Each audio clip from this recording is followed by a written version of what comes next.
Hello friends, welcome back to அன்கலிகன். இன்றைக்கி நம்ம இந்த வீடியோவில் எதை பற்றி பார்க்க போனால், மாடி தோட்டத்தில் அத்திப்பழம் பழுத்து இருக்குது. அதைத்தான் நீங்கள் இந்த வீடியோவில் இப்போ பார்க்க போகிறீங்க. நம்ம வந்து அத்திப்பழத்தை வந்து ஹார்வெஸ்ட் பண்ண போகிறோம். அத்திப்பழம் வந்து நிறைய பழுத்து இருக்குது. இங்கே பாருங்க, அத்திப்பழம் பழுத்து மழையில் ஒரு மாதிரி ஆயிடுச்சு. நல்லா இங்கே மழை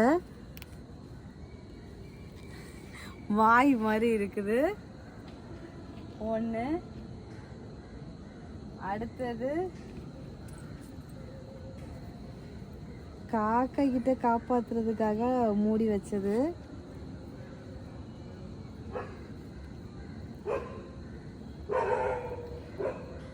ரெண்டு, மூணு,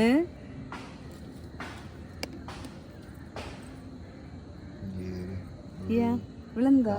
அல்ல, அந்த காய் வந்து இல்லை, அது நான் தான் பறிச்சு போட்டேன். நேரமாக வந்து அது ஒரு மாதிரி நோய் வந்த மாதிரி இருந்துச்சு. இன்னும் இருக்குது, இன்னும் இங்கே மூடி வச்சாங்க.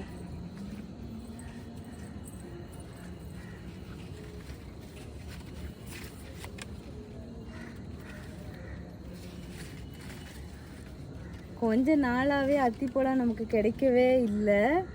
இப்போ தொடர்ந்து ஒரு வாரம் மட்டும் ரெகுலராக கிடைச்சிட்டு இருக்குது. அதுக்கு காரணம் எல்லாம் வந்து இந்த மாதிரி பத்திரப்படுத்தி வைக்கிறனால தான். இது வந்து நாளைக்கு பறிக்கலாம். இது நல்லா வெடிக்கல, போதும்.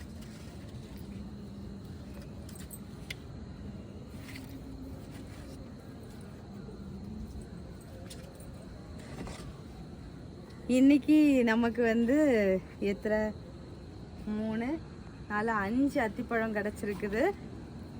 பாருங்க எவ்வளோ க்யூட்டாக அழகாக இருக்குது அப்படின்னு சொல்லிட்டு. அவ்வளோதான் இந்த வீடியோ. அப்புறம் வந்து நம்ம மூக்குத்தி அவரையில் வந்து அழகாக வந்து பூ பூத்துருக்குது. ஈவினிங் டைம் தான் இவங்க வந்து பூ பூக்குறாங்க. க்யூட்டாக அழகாக பூ பூத்துருக்காங்க. மூக்குத்தி அவரை எவ்வளோ சைஸ் ஆகும்னு பாருங்கள், பெருசாக இருக்குது பாருங்க. நான் விதைக்காகவே விட்டுருக்கேன். இன்னமும் அடுத்து காயெல்லாம் வச்சிருக்குது. இன்னும் இருக்குது, இன்னும் ஒரு காய் வச்சிருக்கு, இங்கேயும் ஒரு காய் வச்சிருக்குது. இப்போ கொஞ்சம் நிறைய அங்கங்கே நிறைய காய் வைக்க இன்னமும் வச்சிருக்கு. காய் அங்கங்கே இந்த பழுத்து விழதான் செய்யுது. காய் அங்கங்கே வைக்கிறதும் ஸ்டார்ட் ஆகிருக்குது. பரவாயில்ல, நம்ம வந்து ஸ்டார்டிங்கில் வந்து ஃபுல்லாகவே கொஞ்சம் விதைக்காகவே விட்டுடலாம் அப்படின்னு சொல்லிட்டு விட்டாச்சு. ஆனால் நம்ம வந்து இத்தனை ஒரு 2-3 இடத்த வச்சு பொரியல் பண்ண முடியாது. டேஸ்ட் பண்ணி பார்க்கணுன்னு ஆசை இருக்குது. பட் இருந்தாலும் ஃபஸ்ட்டு சீடு கிடைக்கட்டும், அதுக்கப்புறமா டேஸ்ட் பண்ணலாம் அப்படின்னு சொல்லிட்டு விட்டாச்சு. பூ பாருங்கள் எவ்வளோ அழகாக இருக்குது அப்படின்னு சொல்லிட்டு. இது ஒரு அழகு செடி மாதிரி. அதுக்கப்புறமா வந்து வெள்ளரி வந்து பூ வந்திருக்கு. எல்லாமே வந்து ஆண் பூ தான் வந்திருக்குது. பெண் பூ வர ஸ்டார்ட் ஆகலை. பெண் பூ வந்து இதில் கீழே வந்து பிஞ்சியோடு வரும். அப்போ தான் அது வந்து நமக்கு காய் பிடிக்கும். அதுக்கப்புறமா இங்கே பாருங்கள் தட்டைப்பயிறு. இதை 2 ஹார்வெஸ்ட் பண்ணிடலாம்.